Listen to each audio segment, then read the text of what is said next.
Hi there, it is great to have you watching in. It's wonderful to be here. With a small tech difficulties getting started, but we're ready to go. So thank you so much for joining us on what is International Podcast Day. It's been a long time since I've done one of these, but it's really exciting to get started now. The new season's going, and also as I'm now surrounded by boxes, having moved somewhere new this week. But there's lots of new things going on, and I'm really excited to talk to two amazing people who've been doing something very new as this new season has begun. So, Julia and Maciej, it is great to have you with us. Thank you so much for being here. Thank you. It's a real pleasure. Great to be talking to you. It's wonderful. So both of you are doing so many wonderful things at the moment, and to save me introducing you partly, but also I think it's amazing to sort of find out from your point of view, who are you both and what do you do in the world? So Julia, who are you and what it is that you do? Okay, so I'm the executive director of the London Mozart Players, an orchestra that has been around for 71 years.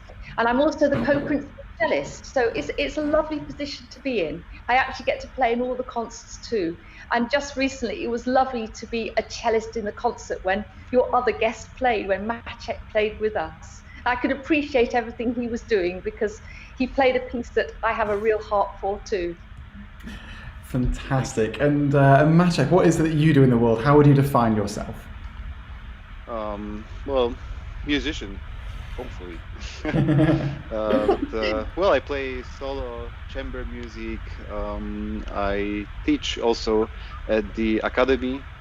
Well, you know, I'm just trying to be in the music as much as possible. So I think this is how I can describe myself. Certainly. Well, we've all had a very complex and complicated last 6 months. What is it you've been doing during the last 6 months, and how have you found that period? So Maciej, for yourself, what have you been doing then without live performances for the last 6 months? Well, for me, it didn't really change so much. I mean, I really tried to just stay in the groove, you know. So I was practicing as much as possible and trying to learn also new repertoire. I had lessons with students online. Was reading a lot actually. I mean, there was so much time, and I just really tried to spend this time, you know, as good as possible. So you know, I listened a lot of music, you know, a lot of new stuff that I didn't know before, well, of course it was difficult, but I think it was really for me just a matter of the right attitude. So I really just tried to keep working and you know, just to wait for what will happen. But of course I was very concerned about the whole situation. But in the way I was lucky because I don't live in a big city here in Poland, so you know, it was kind of you know, peaceful for me, and was also trying to stay away a little bit with it, so to you know, just to not to go fully crazy. Yeah, certainly it's a tricky time for doing that. And did you find that sort of you wouldn't normally be able to listen to so much repertoire, so it gave you a chance to find new music and read things that you haven't Yeah, been able that's to true. normally? I mean, especially with a composer like Sibelius, for example, you know, that I really didn't know him that well. I mean, of course, I've heard some of his pieces, but I never really had time to, you know, properly experience him and to read, but also to listen to all the symphonies. So, I mean, and there was really a few months ago, I mean, during the lockdown, that was really a time for it, and to dive into some things that, you know, you just need a bit more time. But I mean, I tried to enjoy it also, you know, it was kind of timeless. It felt a little bit like going back to your childhood, you know, especially that I stayed with my parents, and you know, also I was with my girlfriend all the time, so it was great. And Yeah, so Fantastic, it was not bad. Yeah. Oh, wonderful. And Julia, I know we've been on a previous podcast together, but for those who didn't tune into that one, what happened for the London Mozart Players over the last 6 months, and how has it been for the orchestra? Well, I think we decided there were two ways we could look at the situation. This was a decision taken very quickly overnight.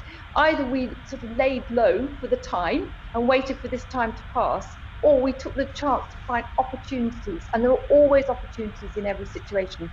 So from day one of lockdown, we produced At Home with LMP, which was 12 weeks, solid weeks of new content daily. And we did everything from children's programs to pieces explored to putting together performances like The Carnival of the Animals and Peter and the Wolf, and all sorts of really interesting things, and meeting all the artists that we've worked with previously in sort of Sofa Sunday type interviews. And then following that, the moment we knew we could get into a place when things were beginning to open up, we did 3 live concerts in conjunction with Classic FM. And we were in the Westfield Shopping Centre, followed by St Giles Cripplegate, and then a college in Oxford. And then we decided there are an awful lot of people in our community that mean a lot to the LMP, because we are an orchestra that is based in the community. And all the residential homes and people who are isolated weren't getting the same attention that we would normally give them. We go to do concerts in all these places. So we then launched something called LMP Reach, which was had 2 fantastic things about it. It gave our musicians work, and it also delivered music to take into residential homes. So these were online concerts, recitals put together of really fun, well-known repertoire, everything from the most popular songs to, I don't know, Thais meditation, whatever might really appeal to them. And we've been delivering those twice a month to homes and isolated people all over the place. But I think the thing that has taken all of our energy and attention over the last few weeks is that we've actually launched an online series, which is called Classical Club. And it's 8 concerts coming from really iconic venues all around London, everything from the Conservatory at Zion Park to the Clock Tower at St Pancras, to some wonderful concert halls, Freemasons Hall, we were in there last night, and where else? Royal Chelsea Hospital to do Soldier's Tale. And putting that together has taken all of our energy. There's so many things we had to sort of learn that we haven't done before. And I think we made one decision, which I am so happy with, and that is we partnered with YCAT.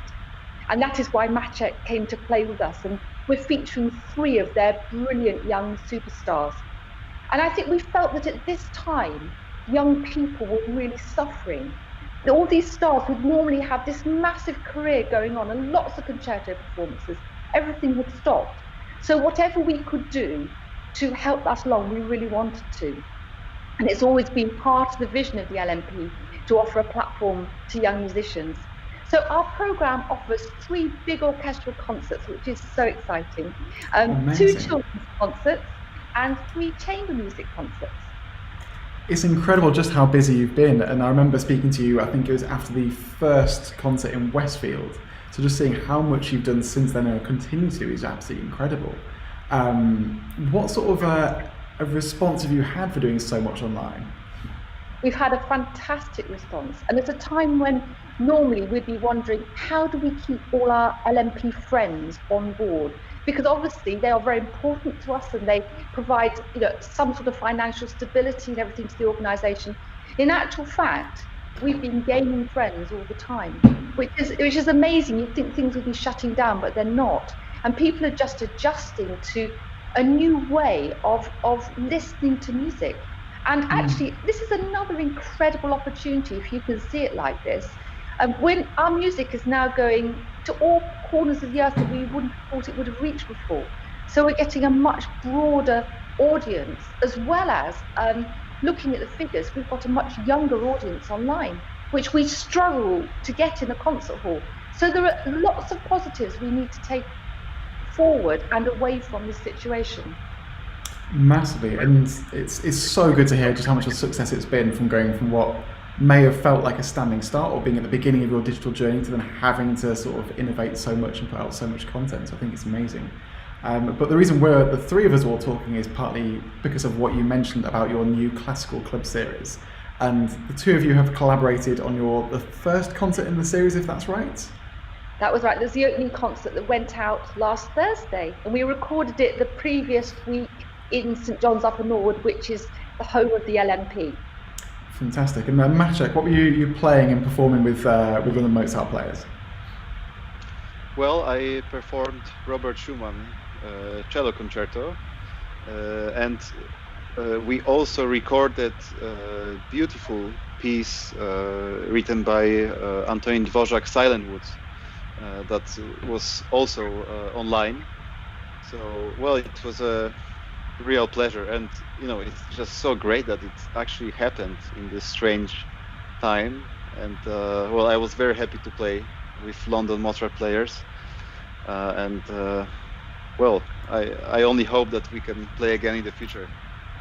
Certainly. And what was it that made you choose that repertoire as well? I think the three of us may have to resist the urge to go and talk about the Schumann Cello Concerto too much with three cellists all in the same place at the same time.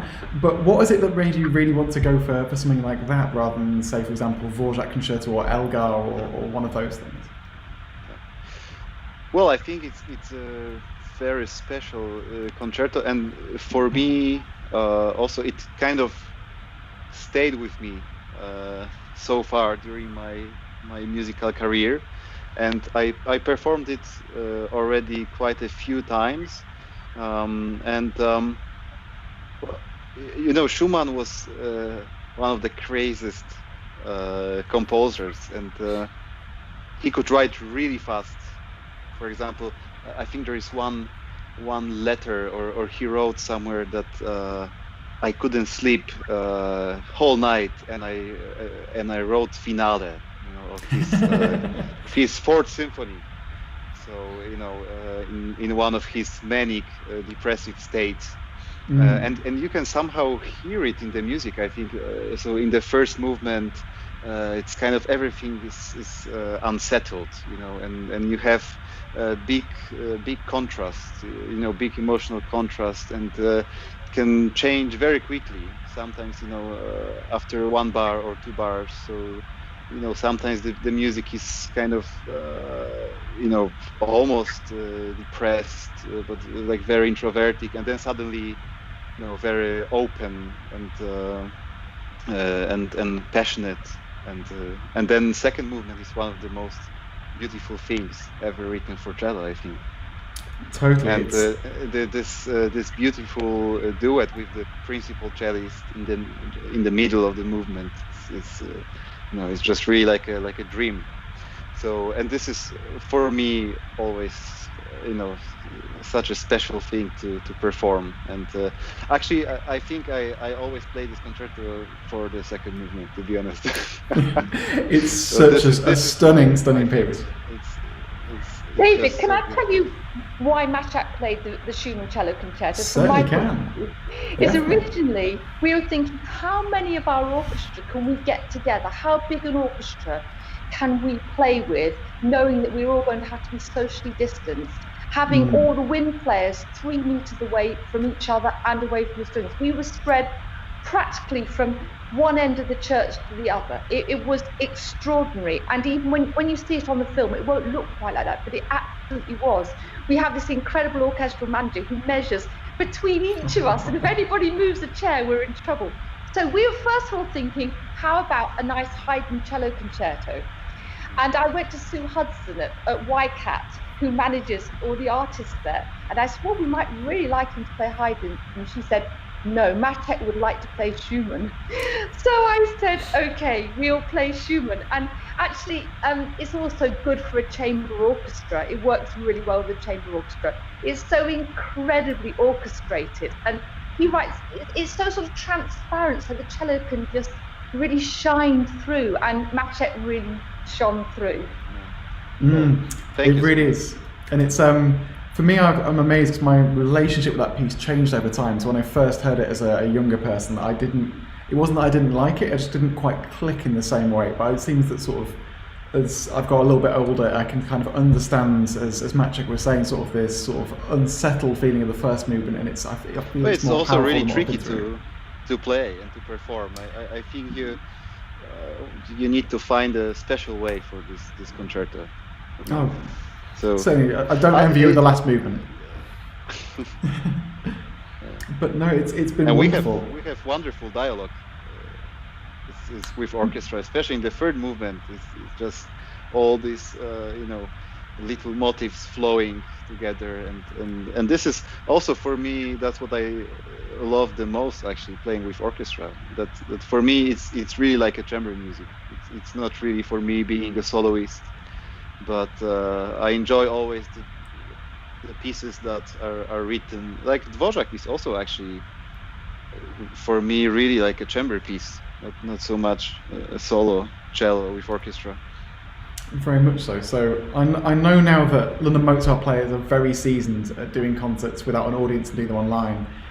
For you, Maciej, was this the first concert you've done digitally since lockdown, and the first time you've collaborated, or have you been able to do bits and pieces before then? Well, I played one online concert before for the violin channel, and it was a great opportunity, but I must say that it was really weird for me, because it was kind of first time that I did something like that, and that was really live concert, so it was actually going on in the very moment. So I was basically playing for some people, but at the same time I was playing to an empty room. So that was really stressful for me. But now I'm getting used to it, and there will be more in 2 months in Wigmore Hall. I will also play online recital. So, well, I think I will get used to it. But in London it was with public, so that was great. Fantastic. And it's do you think, Julia, this is going to be something that you're going to have to continue once the COVID pandemic's finished, that you're going to want to continue to keep streaming and publishing your music onto the internet as well as having live audiences, or do you feel that the two are slightly separate? No, it absolutely, I feel, is the way forward. So actually, with these concerts that we're doing for the Classical Club, we are having live audiences in there, but they are very restricted. So we're having a maximum of about 60 people a time. And actually, we were doing that in order to build the confidence of the audience, so that they might feel ready and comfortable to come back to a concert hall en masse when we are allowed to do that. But I now know, having been at an ABO meeting today, that actually all these restrictions are going to carry on for at least 6 months. So the only way to make something viable financially is going to be a very limited audience, and then put it online behind a paywall. But in any case, it is the way we should have been moving. We've just been forced to move much more quickly because of the pandemic, and I think that's what every orchestra in this country is saying. And I think many orchestras abroad were way ahead of us on this, and we've been having to do a bit of catch up. Very much so. I know you were one of the early adopters of going online, especially with your live stream performances and live concerts in person, but going out digitally. Now that it's been a while since I've spoken to you, what have you learned along this journey? What has changed, and what sorts of lessons can you take going forward to sort of keep going and developing? I think that initially, with everything went out online, people were so glad to see something. It didn't matter if it was sort of slightly amateurish and made at home sort of feel. In fact, people almost loved it even more to understand how people could create something like that in their own living room. But as we've moved on, everything has changed now, and what we're looking at is trying to give a real experience to people at home that is different from the concert hall, so that they will feel just as involved with the players. In fact, in some ways, they can be more involved with the players, because you can get wonderful shots where you get up really close in a way you couldn't see from the back row in the Festival Hall or Queen Elizabeth Hall. So you actually do have lots of new tools in your hands that you can use to create a wonderful experience. And so we have interviews between players. Maciej did a lovely interview with Sebastian, the principal cellist, and it's all introduced by either the leader or somebody else, depending that they vary throughout the series. And we show the buildings, because the venues themselves are really interesting. And so somebody's sitting in their living room to actually be shown around the conservatory at Zion Park that's a lovely experience and something new you can offer. So we will definitely keep performing in iconic spaces. We will really try and deliver something that engages people in their homes, and will make those people who thought, watching online was not an option, to really draw them in and make them want to be part of this. And also, we've tried to create this feeling of a club. That's why we've called it the Classical Club, so people will feel as though they belong. And I think that whole element is really important, given people are spread across the world watching. Totally, and I love what you said about it being a different experience and providing something that's very different. I think it's very easy to try and replicate the concert hall, but if you think of it like sport, watching sport online is very different to being there in a stadium. And I think it's the same lessons that we can learn from them and take those forward as to how we try and communicate classical music and showcase it in the digital space, which is fantastic. One thing I was really curious about. I just want to tell you, I just remember going to my first ever cricket match at the Oval, and I'd never seen it live before, and I could never see the ball being hit or where it went. But when I watched it on television, suddenly it became a much faster game, and I could really see it a different way. So it is that sort of feeling. You can pinpoint things so much more when you do it digitally, when you film it. I couldn't agree more. And but yeah, I'm really fascinated if the two of you could talk about how it was to perform actually together. So one, you're socially distanced. So how is it as an ensemble, and as a soloist, having to perform with musicians at distance? But also, do you do anything different to sort of take into consideration it's being filmed and recorded and going online? How is that for you both? Maciej, do you have any thoughts, or how has it affected you, or is it just the same as normal? I mean, to be honest, it's pretty much the same. I mean, music stays the same, and my attitude didn't change. So, and I am always happy to play, even if it's one person. It really doesn't matter. And I mean, it was a bit difficult because we're in this distance, and so with the winds, for example, and especially that it was in the church. I mean, so it was a bit difficult, but at the same time, I think it worked really, really great. And I mean, for me, it's really not that different. So. Fantastic. And Julie, for yourself as an accompaniment in the orchestra, how did it feel to have to do your job at a distance? Was that anything different for you? Actually, it's surprising how quickly you can adjust to having to sit at that distance. Now, I can say that because I sit on the front desk of the cellist. What it felt like for the horn player, who's literally sitting on the steps at the top of the altar.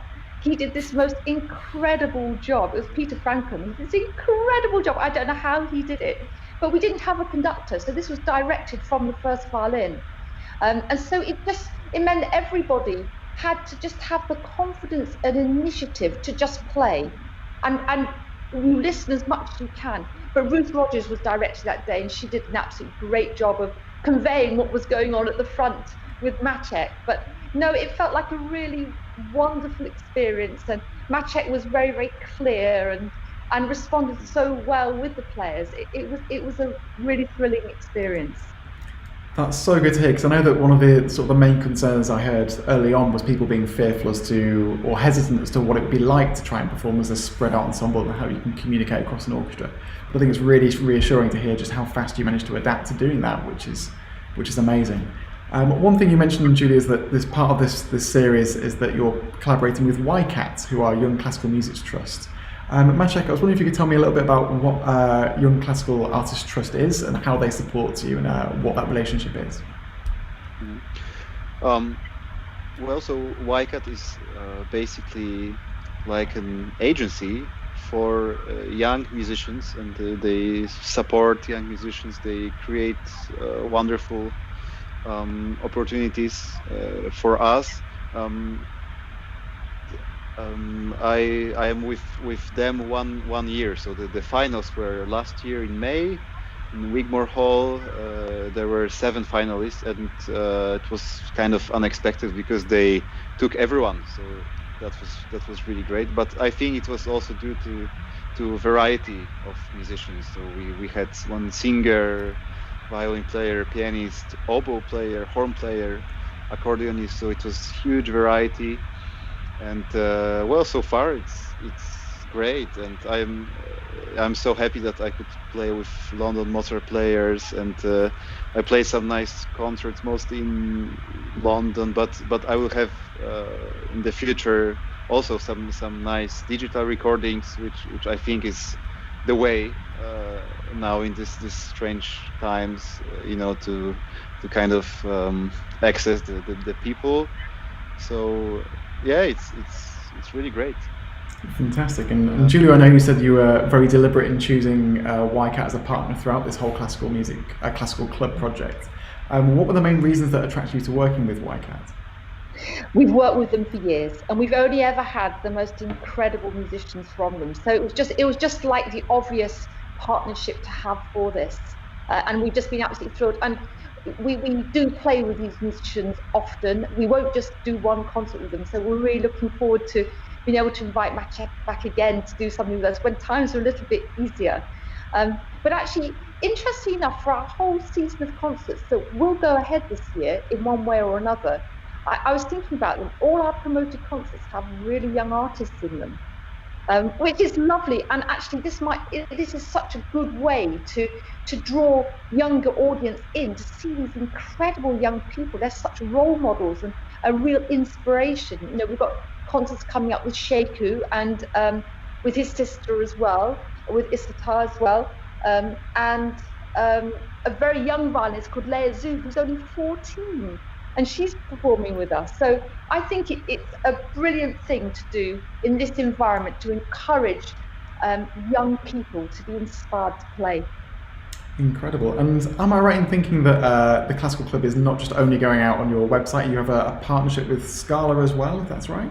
We have got a wonderful partnership with Scala, and they've been unbelievably supportive. So they do live reads every week.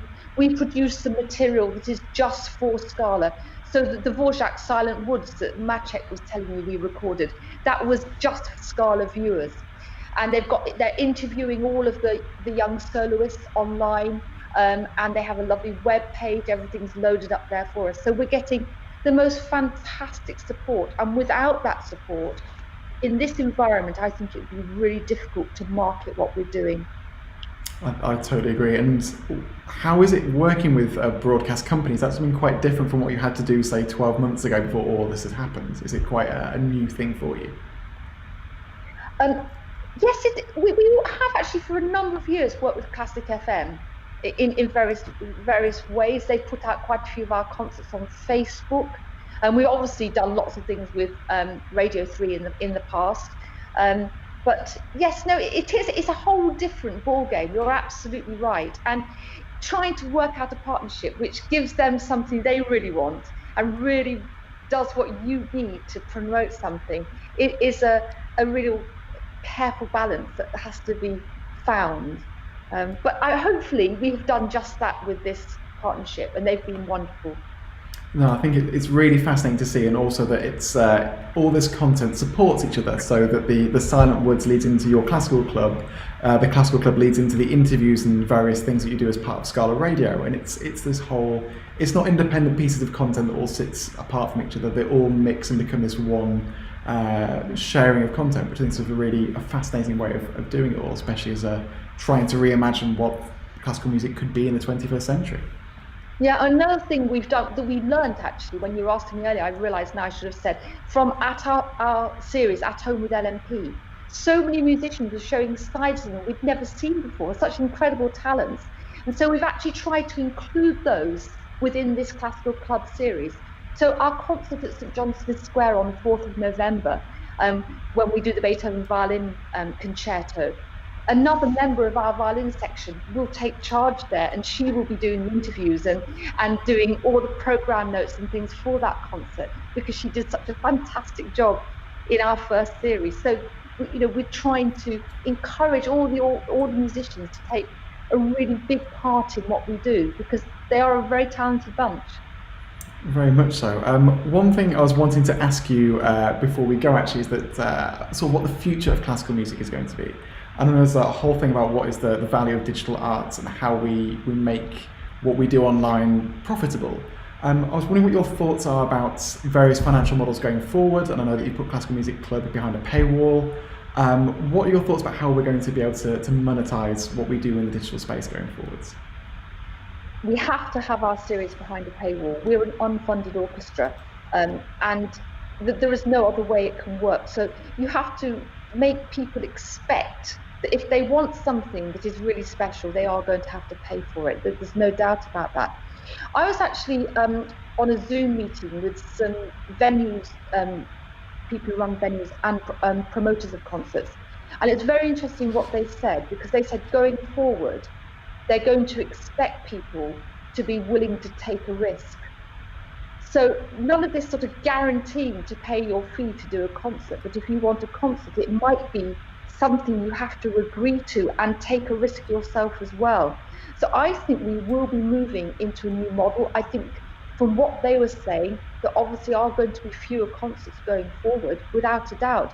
And they are going to look for groups who have a real identity, who really program imaginatively. So I think that it's making us all really pull up our socks and think, what can we offer that is going to be really exciting and different and has an ability to go online as well as having a live audience? I think that's really interesting. My follow-up question you led wonderfully into, and it is now that we have this opportunity and chance to consume music across the globe, whether it's yourselves on Medici TV or the Berlin Phil's Digital Concert Hall or all the other orchestras who are having to innovate in the same way. How is it that you set yourself apart from that? And you mentioned about basically trying to justify and connect and show something really special and pull your socks up. What ways do you think organisations like yourself can do that to really set yourself apart from the crowd? I think you have to have a very clear vision of what you want to do as a group in the first place. You have to know what your mission and vision is. And we are a self-directed orchestra. That's incredibly important to us. Having said that, we are working with a conductor on Saturday, but that's very, very lovely too. But we want to encourage the whole orchestra to be part of this journey, and they are very much so, and to be able to express themselves through what we do. So yes, I think it's really having a very clear identity and vision, and having that positive outlook that can look for those opportunities to be able to, really find those creative things to do. And I actually find that a really exciting prospect, rather than thinking, oh no, we can't manage this, we can't manage that. Actually, can I just tell you before we finish, because I'm so excited about this, we're about to do 6 concerts for the Grey Shot Music Society to a live audience. And this is an incredible pair of people, Peter and Vivian Harrison, who run this concert series. And they're keeping to all the guidelines. They've convinced all their audience they're all going to be fine. They're obviously having a restricted audience, but doing the same concert 2 nights running. And they're giving the LMP 6 dates between halfway through October and the end of November. Isn't that absolutely amazing that they are prepared to do that? And it'd be wonderful if more people would be really creative and think, I'm not going to be put down by what's going on. I'm going to make these things happen. Certainly, it's incredible. And for yourself, Maciej, going forwards into the future, how do you see this period having a sort of change what you do, and how is life going to be different for you online and in person in the future? Well, I will disappoint you, because I mean, for me, it didn't change so much, because I always try to be very much focused on what I'm doing. I try to be in the music also every day, and of course it's great that we can play online and to reach people online, but I think still live concerts, I mean, it's just the best thing. I mean, that's why I am a musician. I mean, there's nothing like it, and it's just because of the energy, that you get from the people. and it's something that you cannot get in internet. And well, of course, it was difficult, and I didn't play so much like I could play, but at the same time I was pretty lucky because I played actually few concerts recently, and they actual concerts. So I think I was really lucky. I just had a little tour in Germany. I played in Stuttgart, 2 recitals with wonderful pianist Nicolas Riemer. Then I played in Frankfurt, in the trio. So I mean, somehow it's going forward.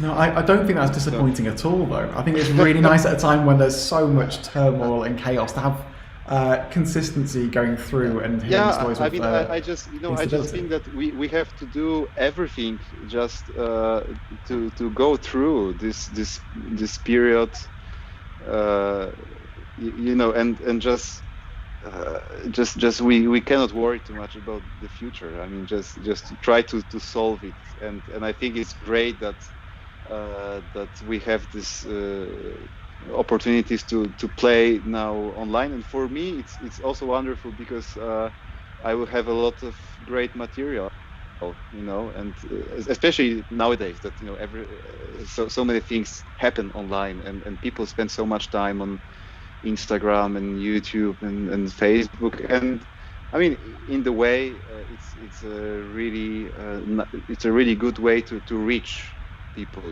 and for sure it will create in the future nice possibilities for me to play concerts, because I mean that's why I'm a musician. I want to play live concerts. I mean, that's the best. Exactly. I can agree more. He said something so important there that I've got to come in and say something else, and that is the one thing we'll take away from this time is we've missed the audiences so much. They are so crucial to our performances. So, no matter what we do online, and obviously we throw our hearts and souls in it, the audience is part of our performance. So we too can't wait for those concerts to get back to some sort of normality. But you should hear how 60 people can clap. It's unbelievable the noise they can make because they've been deprived for so long. Incredible. I think, it's the thing we're all desperate to get back to, which is wonderful. So for anyone, speaking of audiences, who is wanting to come and hear what you've been doing and how you perform together, where can they find Classical Club and hear you both together? So it's very easy. Just go to our website, just www.londonmozartplayers.com, and the first thing that will come up will be most probably a picture of Maciej and the Classical Club. So it's very, very easy to find. And we actually have a whole team of people working so that if anybody has any problems with actually logging on to things, and people do, some people, computers aren't their natural go-to thing. We have a team of people who will just help them over the phone, get them all signed up, and then they can watch the concerts from now until the beginning of December as many times as they want, and they could hear Maciej playing that beautiful slow movement to the Schumann over and over because it's worth it. Wonderful. Well, thank you both so much for being here and for telling us why we're going to hear this wonderful music. Thank you. And thank you so much again if you've been watching live. It's wonderful. And also if you're listening back, thank you again for joining us. If you want to listen to any of the other podcasts, they're available on david-taylor.org. And as always, there'll be updates as to the next episode coming up on social media. So thank you both again, Julie and Maciej, for being with us. Thank you so much. I know I'm going to go likewise, and I'm going to go tune into the Schumann this weekend and catch up as well, which I'm really looking forward to. So thank you very much, and see you again soon. Right. Thank you. Bye-bye. Thank you. Bye-bye.